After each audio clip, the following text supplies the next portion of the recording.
النار. فأعوذ بالله السميع العليم من الشيطان الرجيم. بسم الله الرحمن الرحيم. قاف والقرآن المجيد بل عجبوا أن جاءهم منذر منهم فقال الكافرون هذا شيء عجيب. أإذا متنا وكنا ترابا ذلك رجع بعيد.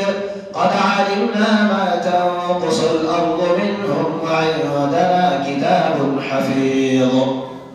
بل كذبوا بالحق لما جاءهم فهم في أمر مريج. أفلم ينظروا إلى السماء فوقهم كيف بنيناها وزيناها وما لها من فروج. والأرض مددناها وألقينا فيها رواسي وأنبتنا فيها من كل زوج بهيج. تبصرة وذكرى لكل عبد منيب. وقال الله تعالى في مقام آخر إنما أموالكم وأولادكم فتنة والله عنده أجر عظيم. حاضرین جمع، اسلامی بھائیو، بزرگو، دوستو، پردہ نشین ماں اور بہنوں، آج کے اس خطبہ جمعہ میں جس موضوع کے تحت چند باتیں عرض کرنا چاہتا ہوں وہ ہے فتنوں کے دور میں مسلمان کا کردار. فتن دور میں ایک مسلمان کا کردار کیا ہونا چاہیے. تو سب سے پہلے میں فتنوں کے تعلق سے بتاؤں گا، ان فتنوں کے تعلق سے جن کے بارے میں اللہ کے رسول صلی اللہ علیہ وسلم نے پیشین گوئی کی تھی. آپ نے پیشین گوئی کی ہے، ان فتنوں کے تعلق سے سب سے پہلے بیان کروں گا. اس کے بعد فتنوں سے کیسے بچا جائے اس کو انشاءاللہ تعالیٰ سے کہوں گا. سامعین کرام،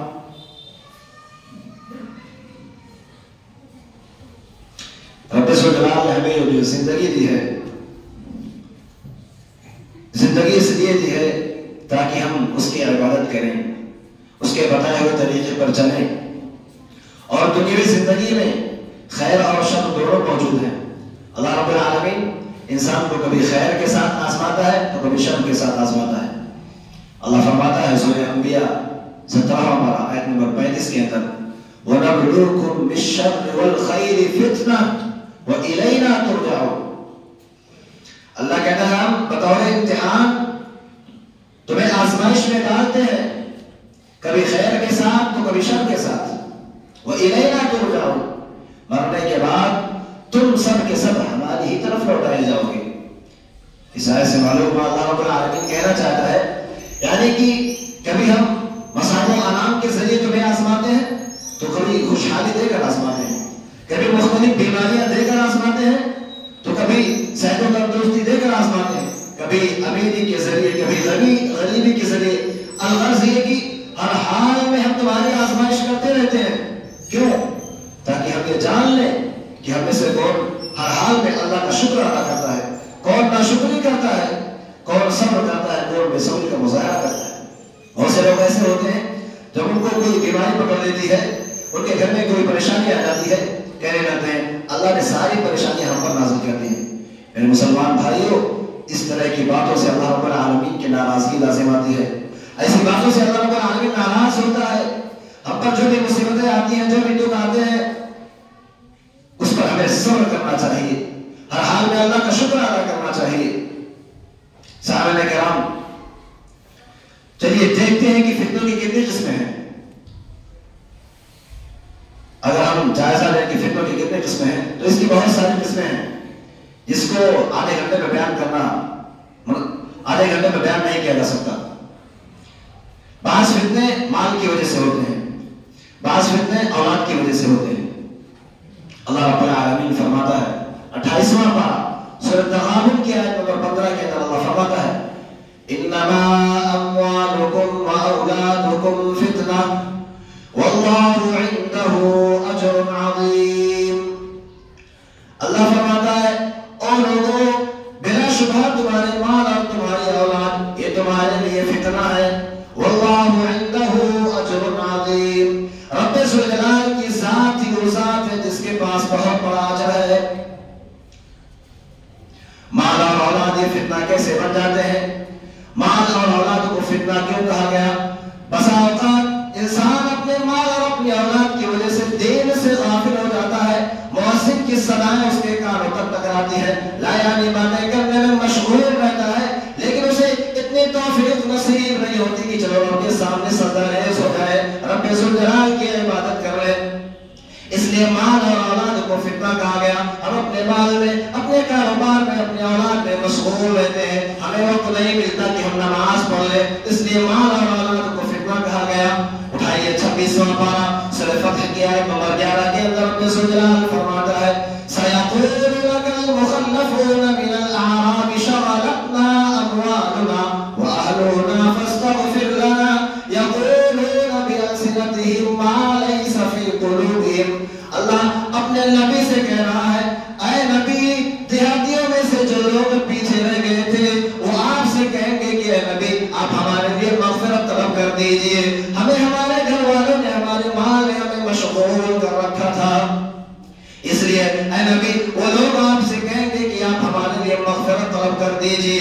یقولون بِأَلْسِنَتِهِم مَّا لَيْسَ فِي قُلُوبِهِم، اے نبی یہ لوگ اپنی زبانوں سے وہ باتیں کہتے ہیں جو ان کے دلوں میں نہیں ہوتی، زبان سے تو کچھ کہتے ہیں لیکن دل کے اندر منافقت ہوتی ہے، دل کے اندر نفاق ہوتا ہے۔ اس آیت میں بتایا گیا دیہاتیوں میں سے جو لوگ پیچھے رہ گئے تھے، دیہاتی سے کون لوگ مراد ہیں؟ تفسیر ابن کثیر کے اندر مولانا محمد جوناگڑھی لکھتے ہیں دیہاتیوں سے مراد مدینہ کے اطراف چند قبائل آباد ہیں، قبیلے مزینہ، قبیلے جہینہ، قبیلے اسلم، ان سارے قبیلے کے لوگ مراد ہیں۔ تو اللہ کے رسول صلی اللہ علیہ وسلم نے خواب دیکھنے کے بعد جب آپ نے یہ اعلان کرا دی کہ عمرہ کرنے کے لیے مکہ جانا ہے، ان قبیلے کے لوگوں نے کیا کہا؟ ابھی ہمارا مکہ جانا ٹھیک نہیں ہے، مسلمان کمزور ہیں، وہاں پر کافروں کا غلبہ ہے، اگر کہیں کافروں نے ہم سے لڑنے کا ارادہ کر لیا تو ہم ان کا مقابلہ کیسے کریں گے؟ انہوں نے سوچا گویا کہ وہاں پر جانا اپنے آپ کو موت کے منہ میں ڈالنا ہے۔ زبان سے کچھ کہہ رہے ہیں، دل کے اندر کچھ ہے، اور حوالہ کیا دے رہے ہیں کہ اللہ کے رسول ہمیں ہمارے گھر والوں نے ہمارے مال میں مشغول کر رکھا تھا۔ یقولون بِأَلْسِنَتِهِم مَّا لَيْسَ فِي قُلُوبِهِم، زبان سے کچھ اور کہتے ہیں، دل کے اندر کچھ اور ہے، منافقت ہے۔ اللہ کہتا ہے اے نبی یہ جو ہیرے اور بہانے تلاش کرتے ہیں ایسی کوئی بات نہیں، انہیں ان کے مال نے گھر والوں نے نہیں روک رکھا بلکہ یہ بہانہ تلاش کر رہے ہیں۔ اس لیے مال اور اولاد کو فتنہ کہا گیا کہ مال اور اولاد یہ تمہارے لیے فتنہ ہے، مال اور اولاد کا ہونا بھی ضروری ہے۔ مال اگر اللہ نے دیا ہے تو اسے صحیح طریقے سے استعمال کریں، غربا مساکین پر خرچ کریں۔ اولاد اگر رب ذوالجلال نے ہمیں دی ہے ہم ان کی پرورش کریں، انہیں تعلیم و تربیت دیں، ہمارے لیے ضروری ہے۔ اسی طرح سے فتنہ میں سے 5 فتنہ شہوات، ایک فتنہ شہوات کا فتنہ ہے جس کی محبت انسانوں کے دلوں میں مزین کر دی گئی ہے، جیسا کہ اللہ رب العالمین فرماتا ہے سورہ عمران کی آیت نمبر 14 کے اندر زُيِّنَ لِلنَّاسِ حُبُّ الشَّهَوَاتِ مِنَ النِّسَاءِ وَالْبَنِينَ وَالْقَنَاطِيرِ الْمُقَنطَرَةِ مِنَ الذَّهَبِ وَالْفِضَّةِ وَالْخَيْلِ الْمُسَوَّمَةِ وَالْأَنْعَامِ وَالْحَرْثِ ذَلِكَ مَتَاعُ الْحَيَاةِ الدُّنْيَا وَاللَّهُ عِندَهُ حُسْنُ الْمَآبِ۔ اللہ فرماتا ہے زُيِّنَ لِلنَّاسِ حُبُّ الشَّهَوَاتِ، لوگوں کے لیے ان کے دلوں میں عورتوں کی چاہت، عورتوں کی شہوت مزین کر دی گئی ہے، مال و منال کی شہوت ان کے دلوں میں مزین کر دی گئی ہے، اولاد و احفاد کی چاہت ان کے دلوں میں مزین کر دی گئی ہے، عمدہ قسم کے گھوڑے، مویشیوں اور کھیتیوں کی شہوت لوگوں کے دلوں میں مزین کر دی گئی ہے۔ رب ذوالجلال نے ان ساری چیزوں کو ذکر کرنے کے بعد فرمایا او لوگوں ذرا کان کھول کر سن لو، یہ ساری کی ساری چیزیں وقتی طور کے لیے تمہارے پاس رہیں گی، وقتی طور کے لیے چند دنوں کے لیے تمہارے پاس رہیں گی۔ ذَلِكَ مَتَاعُ الْحَيَاةِ الدُّنْيَا وَاللَّهُ عِندَهُ حُسْنُ الْمَآبِ، یہ دنیاوی زندگی کا ساز و سامان ہے، اصل مسکن تو رب ذوالجلال کے پاس ہے، اصل ٹھکانہ اور اصل مسکن تو رب ذوالجلال کے پاس ہے۔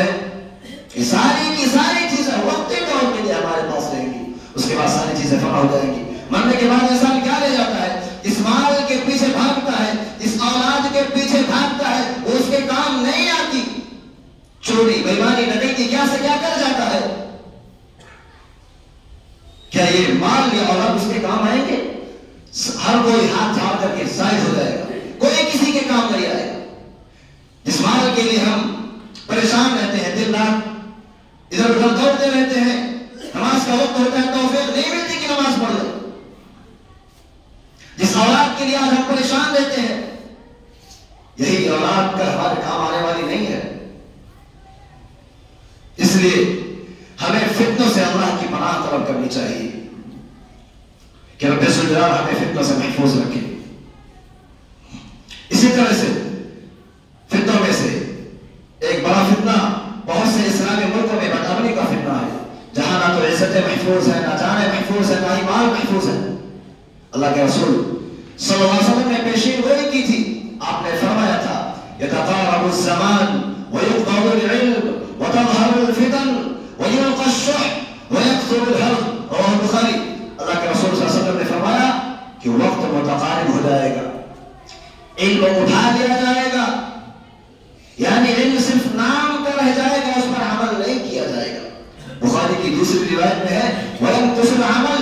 عمل کب ہو جائے گا؟ لوگ عمل نہیں کریں گے، فتنوں کا ظہور ہوگا، نئے نئے فتنے جنم لیں گے، لوگوں کے دلوں میں لاش ڈال دی جائے گی اور قتل و غارت کے لیے عام ہو جائے گا.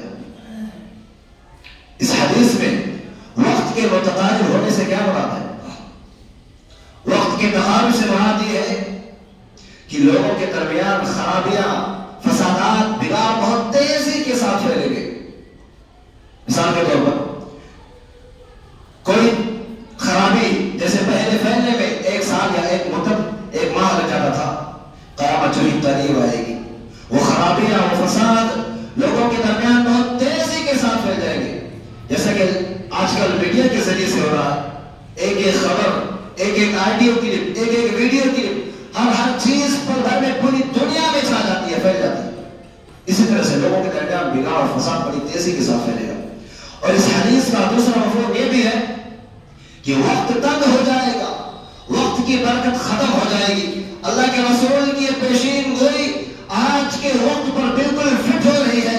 آج لوگوں کے درمیان بگاڑ اور فساد بڑی تیزی کے ساتھ پھیل رہا ہے. وقت تنگ ہو گیا، وقت کی برکت ختم ہو گئی ہے. آپ اندازہ کر سکتے ہیں کہ لوگوں میں بگاڑ کتنی تیزی کے ساتھ پھیل رہا ہے. چھوٹی چھوٹی بات کے لیے لڑ جاتے ہیں، جھگڑ جاتے ہیں، قتل کی نوبت آ جاتی ہے. اسی طرح سے قیامت جو ہی قریب آئے گی، لوگوں کے درمیان بگاڑ اور فساد بڑی تیزی کے ساتھ پھیلیں گے. اس لیے مسلمانوں ہمیں رب سے دعائیں کرنی چاہیے. رب ذوالجلال جو فتنے آنے والے ہیں، جو فتنے جنم لے رہے ہیں، رب ذوالجلال ان فتنوں سے ہمیں محفوظ رکھے. اور اسی طرح سے فتنوں میں سے ایک بڑا فتنہ فرقہ واریت اور گروہ بندی کا فتنہ ہے، جس نے امت کو ٹکڑے ٹکڑے کر رکھ دیا ہے، امت کی بنیادوں کو کھوکھلا کر کے رکھ دیا ہے. وہ امت جس کا رب ایک ہے، وہ امت جس کا نبی ایک ہے، وہ امت جس کا قبلہ ایک ہے، وہ امت جس کی شریعت ایک ہے، آج وہ امت متعدد فرقوں میں بٹ چکی ہے اور ہر فرقہ کل حزب بما لدیہم فرحون کا مصداق بنا ہوا ہے. یعنی ہر گروہ کے پاس، ہر جماعت کے پاس جو کچھ بھی ہے وہ اسی میں مگن ہے. ہر گروہ یہ کہتا ہے کہ حق پر میں ہوں، دوسرے باطل ہے، صحیح میں ہوں، دوسرے غلط ہے. لیکن اللہ کے رسول نے کیا کہا؟ ما انا علیہ واصحابی، جس پر میں اور میرے صحابہ کرام ہیں وہ جماعت حق پر ہے. میرے اور میرے صحابہ کے طریقے پر چلنے والی جماعت کامیاب ہوگی، فلاح پائے گی. آپ بتائیے کہ اللہ کے رسول اور آپ کے صحابہ کس چیز پر قائم تھے؟ کون سی چیز تھی جس کے مطابق زندگی گزارتے تھے، جس کے مطابق انہوں نے زندگی گزارا تو ان کا دور ایک آئیڈیل اور نمونہ بن گیا جو رہتی دنیا تک کے لیے پیش کیا جائے گا. وہ کتاب و سنت ہے، قرآن مجید ہے، احادیث نبویہ ہے. قرآن اور حدیث کے علاوہ تیسری کوئی چیز ان کے پاس نہیں تھی جس کے مطابق وہ اپنی زندگی گزارتے. کتاب و سنت کو انہوں نے اپنا بچھونا بنایا، اس کے مطابق اپنی زندگی گزاری. اس لیے وہ کامیاب ہوئے، ان کا معاشرہ ایک مثالی معاشرہ بن گیا۔ اس لیے ہمیں آپس میں اتحاد اور اتفاق سے رہنا چاہیے، کوئی بات ہو، کوئی کام ہو، رائے مشورے سے کرنا چاہیے۔ اور بعض فتنے ایسے ہیں جس کے تعلق سے اللہ کے رسول صلی اللہ علیہ وسلم نے اپنی زندگی میں آگاہ کر دیا تھا۔ جب آپ باحیات تھے اسی وقت آپ نے لوگوں کو بتلا دیا تھا کہ میری امت میں انتہائی سنگین اور خطرناک فتنے جنم لیں گے جن میں لوگ اپنے ایمان پر ثابت قدم نہیں رہ پائیں گے۔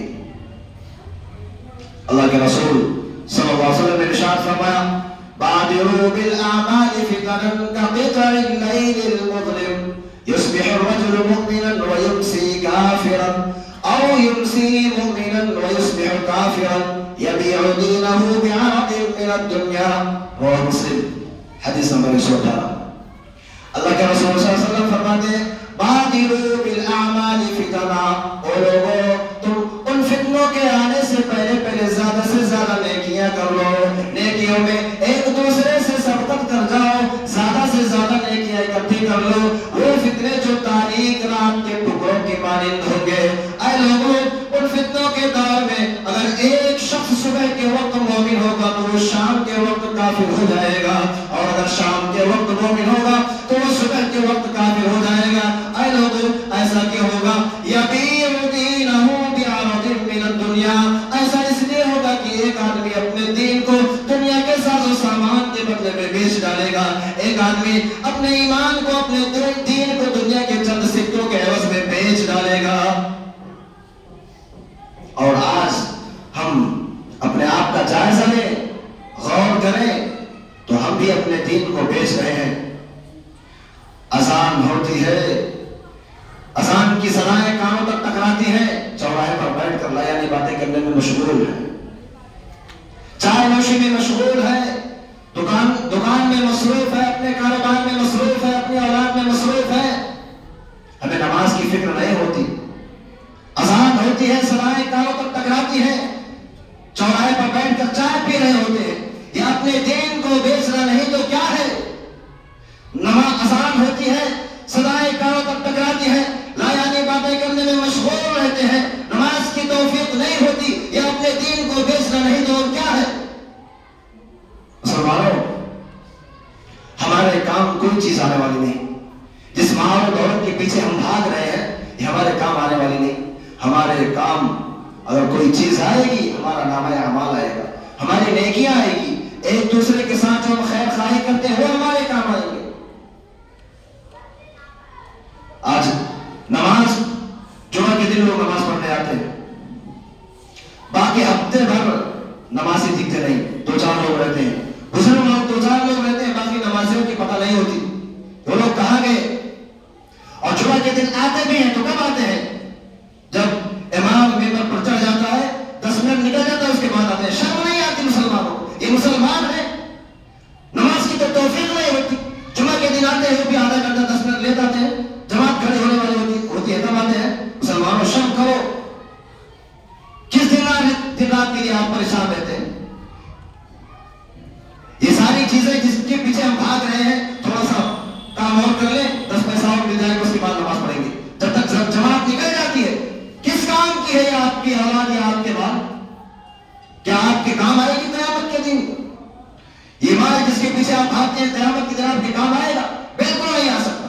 مال تو چھوڑیے، یہ آپ کی اولاد جس کے لیے آپ پریشان رہتے ہیں خود ہی ہاتھ ہاتھ کر کے سائڈ ہو جائے گی۔ مسلمانوں، وقت پر نماز کی پابندی کریں۔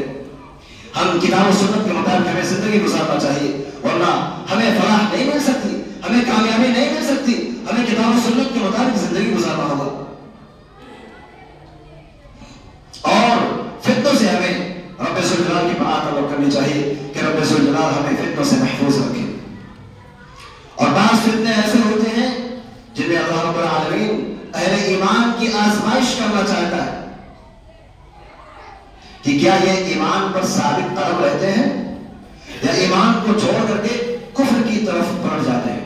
اٹھائیے سورہ عنکبوت آیت نمبر 2 اور 3 کے اندر اللہ رب العالمین فرما رہا ہے احسب الناس ان يتركوا ان يقولوا آمنا وهم لا يفترون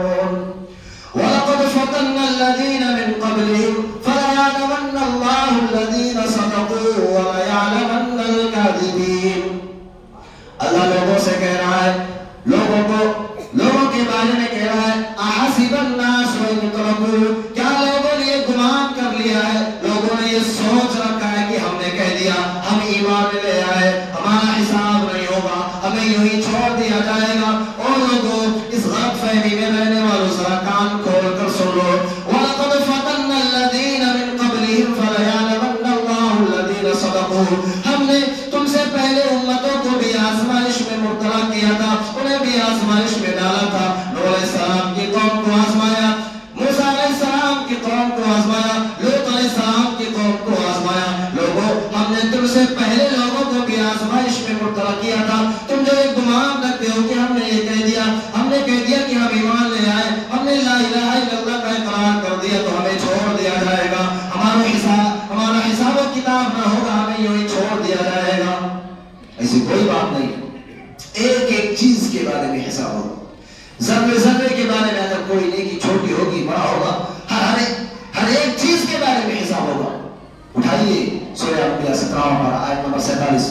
وَنَضَعُ الْمَوَازِينَ الْقِسْطَ لِيَوْمِ الْقِيَامَةِ فَلَا تُظْلَمُ نَفْسٌ شَيْئًا وَإِنْ كَانَ مِثْقَالَ حَبَّةٍ مِّنْ خَرْدَلٍ أَتَيْنَا بِهَا. اللہ کہتا ہے قیامت کے دن کسی کے ساتھ ناانصافی نہیں کی جائے گی، ہر کسی کے ساتھ انصاف کیا جائے گا. وَإِنْ كَانَ مِثْقَالَ حَبَّةٍ مِّنْ خَرْدَلٍ أَتَيْنَا بِهَا.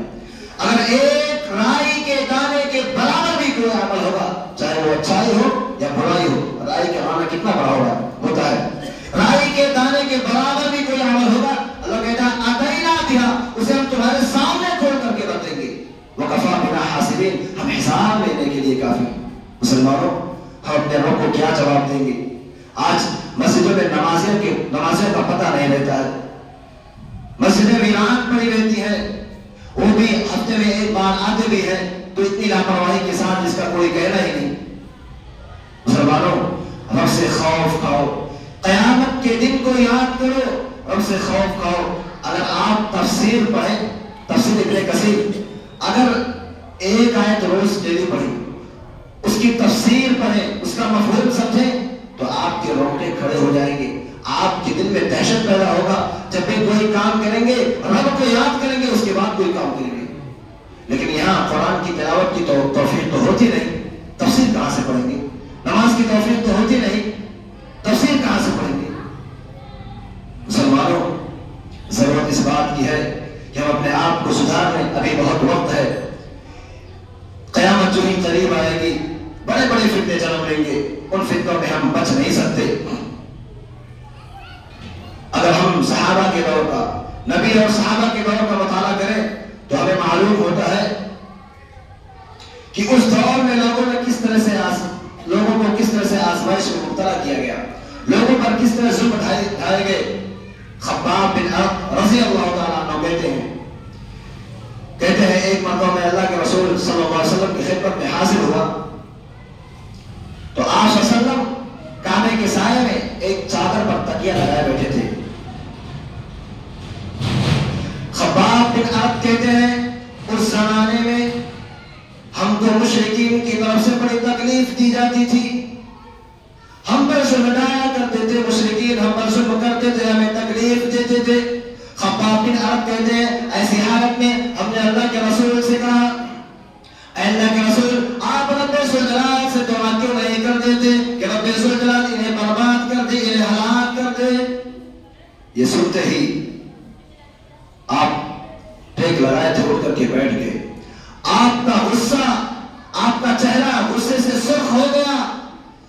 آپ نے فرمایا اے خباب بن عرب سنو، تم سے پہلے ایسے ایسے لوگ گزرے ہیں، اگر تم ان کے بارے میں سنو گے، ان کی بات سنو گے، تمہارے دل دہل جائیں گے، تمہارے رونگٹے کھڑے ہو جائیں گے، تمہارے پیروں تلے زمین کھسک جائے گی. خباب بن عرب سنو، بخاری کی حدیث نمبر 3852 نمبر کی حدیث، اللہ کے رسول جناب محمد عربی صلی اللہ علیہ وسلم فرماتے ہیں لَقَدْ كَانَ مَنْ قَبْلَكُمْ لَيُنْشَطُ بِمِشَاطِ الْحَدِيدِ مَا دُونَ عِظَامِهِ مِنْ لَحْمٍ أَوْ عَصَبٍ مَا يَصْرِفُهُ ذَلِكَ عَنْ دِينِهِ وَيُوضَعُ الْمِنشَارُ عَلَى مَفْرِقِ رَأْسِهِ فَيُشَقُّ بِاثْنَيْنِ مَا يَصْرِفُهُ ذَلِكَ عَنْ دِينِهِ. اللہ کے رسول کہتے ہیں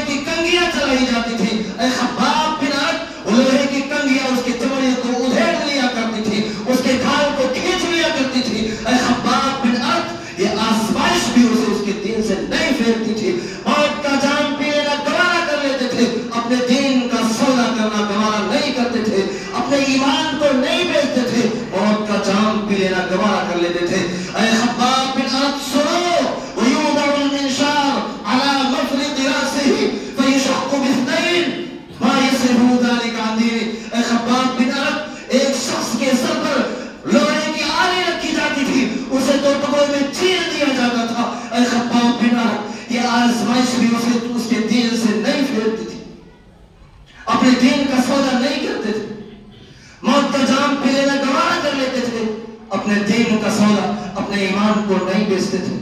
ایسے ایسے لوگ گزرے، اور آج تم کہہ رہے ہو کہ مشرکین ہمیں تنگ کر رہے ہیں، مشرکین ہم پر ظلم ڈھا رہے ہیں۔ خباب بن ارد، اس واقعے کو اپنے سامنے رکھو، اس کے بعد اپنے آپ کا جائزہ لو، تم پر کتنا ظلم کیا جا رہا ہے۔ مسلمانوں، اگر یہ آزمائش ہم پر آ جائے، یہ نوبت ہم پر آ جائے، سیکنڈ نہیں لگے گا اپنے ایمان کو بیچنے میں، چند منٹوں میں، چند سیکنڈوں میں اپنے ایمان کو بیچ کر کے بچ جائیں گے۔ وہ صحابہ کا ایمان تھا، اس دور کے لوگوں کا جو ایمان تھا، وہ ایمان آج کے دور میں کسی کے پاس نہیں رہا۔ اس لیے مسلمان آج ہر حال میں پریشان نظر آتے ہیں۔ مسلمان پریشان کیوں ہے؟ انہوں نے سب سے بڑی چیز اللہ کی کتاب کو چھوڑ دیا، احادیث نبویہ کو چھوڑ دیا، اس کے مطابق زندگی نہیں گزارتے ہیں۔ اس لیے آج مسلمان ہر طرف سے، مسلمانوں پر ہر طرف سے ظلم اٹھایا جا رہا ہے۔ خباب بن ارد کے واقعے کو یاد کرو، اتنا دردناک واقعہ، آری سے انہیں دو ٹکڑوں میں چیر دیا گیا، لیکن اپنے دین سے نہیں پھرے، اپنے ایمان پر ثابت قدم رہے، ڈٹے رہے۔ لوہے کی کنگھیاں ان کے اوپر چلائی جاتی تھی، ان کے گوشت میں چلائی جاتی تھی، کھال نکل جاتے تھے، گوشت باہر آ جاتے تھے، پھر بھی موت کا جام پی لینا گوارا کر لیتے تھے، پھر بھی اپنے ایمان کا سودا کرنا گوارا نہیں کرتے تھے۔ ایسے ایمان والے بندے کہاں ملیں گے؟ مسلمانوں، ضرورت اس بات کی ہے کہ ہم کتاب و سنت کے مطابق اپنی زندگی گزاریں، اسی کو اپنا سب کچھ بنا لیں، اس کے مطابق زندگی گزاریں۔ اگر ہم سے کوئی غلطی ہوتی ہے، کوئی گناہ ہو جاتا ہے، تو ہم اس کا گناہ کو دور کرنے کا راستہ تلاش کریں، اس کا کفارہ تلاش کریں کہ اس گناہ کو کیسے دور کیا جا سکتا ہے، اس گناہ سے ہم کیسے بچ سکتے ہیں، اس کا کفارہ کیا ہوگا۔ آپ اپنے عالم علماء سے رجوع کر سکتے ہیں۔ سامعین کرام، یہ فتنے بڑے خطرناک ہوتے ہیں، لہذا ہم مسلمان ہونے کی حیثیت سے ہمیں فتنوں کا احساس کرنا چاہیے، کیونکہ جب کوئی فتنہ آتا ہے نا، وہ فتنہ یہ نہیں دیکھتا اس میں سے کون اچھا ہے کون برا ہے، کون لوگ نیک ہیں کون لوگ برے ہیں، وہ فتنہ یہ نہیں دیکھتا، بلکہ تمام لوگوں کو اپنی لپیٹ میں لے لیتا ہے۔ یہ بات میں نہیں کہہ رہا ہوں، اٹھائیے سورہ انفال کی آیت نمبر 25، اللہ رب العالمین فرماتا ہے وَاتَّقُوا فِتْنَةً لَا تُصِيبَنَّ الَّذِينَ ظَلَمُوا مِنْكُمْ خَاصَّةً وَاعْلَمُوا أَنَّ اللَّهَ شَدِيدُ الْعِقَابِ۔ اللہ رب العالمین فرما رہا ہے وَاتَّقُوا فِتْنَةً لَا تُصِيبَنَّ الَّذِينَ ظَلَمُوا، اور لوگوں تم فتنوں سے ڈرتے رہو، تم ان فتنوں سے ڈرتے رہو جس فتنے کا اثر تم میں سے صرف ظالموں تک ہی محدود نہیں رہے گا، وہ فتنہ تم میں سے صرف برے لوگوں کو ہی نہیں پکڑے گا، صرف بدکار لوگوں کو ہی نہیں پکڑے گا، بلکہ یہ فتنہ تم میں سے جو اچھے ہوں گے جو برے ہوں گے تمام لوگوں کو اپنی لپیٹ میں لے لے گا، اس فتنے سے کوئی نہیں بچ سکتا۔ وَاعْلَمُوا أَنَّ اللَّهَ شَدِيدُ الْعِقَابِ، اور لوگوں جان لو کہ رب ذوالجلال کا عذاب بڑا دردناک ہوتا ہے، رب ذوالجلال کا عذاب بڑا خطرناک ہوتا ہے۔ فتنہ نیک اور بد میں تمیز نہیں کرے گا، تمام لوگوں کو اپنی لپیٹ میں لے لے گا۔ اللہ کے رسول صلی اللہ علیہ وسلم نے اپنی امت کو فتنوں سے ڈرایا ہے، آپ نے اپنی امت کو فتنوں سے آگاہ کیا، آپ نے فرمایا ایک وقت ایسا بھی آئے گا جب ایک مسلمان اپنے دین کو فتنوں سے بچانے کی خاطر پہاڑ کی چوٹی پر چلا جائے گا، ایسی جگہوں پر زندگی گزارنا پسند کرے گا۔ ابو سعید خدری رضی اللہ تعالیٰ عنہ کہتے ہیں اللہ کے رسول صلی اللہ علیہ وسلم نے ارشاد فرمایا یوشک ان یکون خیر مال المسلم غنم یتبع بها شعب الجبال ومواقع القطر یفر بدینه من الفتن۔ راوی حدیث ابو سعید خدری رضی اللہ تعالیٰ عنہ کہتے ہیں عن قریب مسلمان کا جو بہترین مال ہوگا وہ بکریوں کی صورت میں ہوگا، جنہیں لے کر وہ پہاڑ کی چوٹی پر چلا جائے گا، بارش کے نازل ہونے کی جگہوں پر چلا جائے گا، ایسی جگہ وہ کی ہو جائے گا۔ یا پھر بدینہ من الفتن، اپنے دین کو فتنوں سے خاطر، اپنے دین کی حفاظت کی خاطر پہاڑ کی چوٹی پر زندگی گزارنا پسند کرے گا؟ اللہ کے رسول نے فرمایا ایک وقت آئے گا جب ایک مسلمان اپنے دین کو فتنوں سے بچانے کی خاطر پہاڑ کی چوٹی پر زندگی گزارنا پسند کرے گا، سب سے الگ تھلگ رہ کر زندگی گزارنا پسند کرے گا۔ یہ فتنے اتنے خطرناک، اتنے دردناک اور خطرناک ہوتے ہیں۔ لہذا مسلمانوں، ہم سب کو فتنوں کی فکر کرنی چاہیے، فتنوں سے بچنے کے لیے تدبیر اختیار کرنی چاہیے تاکہ ہمارا دین محفوظ رہے، ہمارا دین سلامت رہے۔ اگر ہم اپنے دین کی حفاظت نہیں کریں گے، رب ذوالجلال ہماری حفاظت نہیں کرے گا۔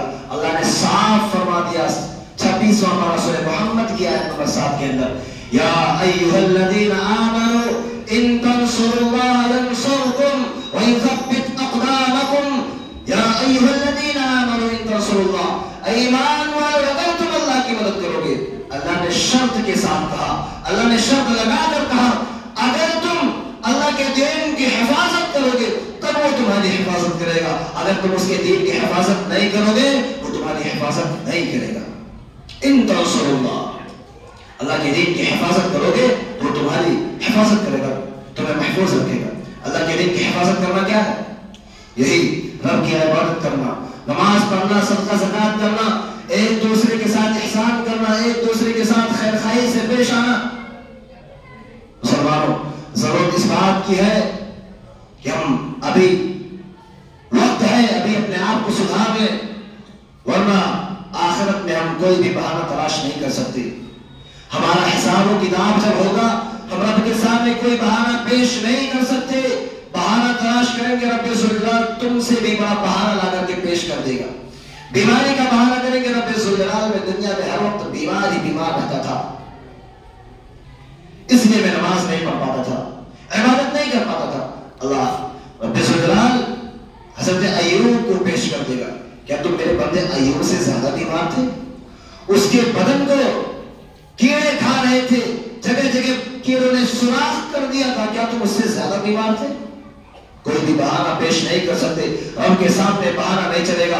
اخیر میں رب ذوالجلال سے دعا ہے، وقت بہت زیادہ ہو گیا، یہ تو میں نے آپ لوگوں کے سامنے فتنے رکھا کہ کون کون سے فتنے ہوں گے جن کے بارے میں اللہ کے رسول صلی اللہ علیہ وسلم نے پیشین گوئی کی تھی۔ اب ان فتنوں سے کیسے بچا جائے، انشاءاللہ تعالیٰ اگلی بار موقع ملے گا تو اس ٹاپک پر بات کروں گا کہ ان فتنوں سے کیسے بچا جائے۔ رب ذوالجلال سے دعا ہے کہ رب ذوالجلال ہمیں فتنوں سے محفوظ رکھے۔ رب ذوالجلال ہمارے اندر جو کمیاں اور کوتاہیاں ہیں، رب ذوالجلال ہماری کمیوں اور کوتاہیوں کو دور کر دے۔ رب ذوالجلال ہمیں خلوص للہ کے ساتھ عبادت کرنے کی توفیق عطا فرمائے۔ آمین۔ بارک اللہ لنا ولکم فی القرآن العظیم ونفعنا وإياكم بالآیات والذکر الحکیم، انہ تعالی جواد کریم ملیک رؤوف رحیم۔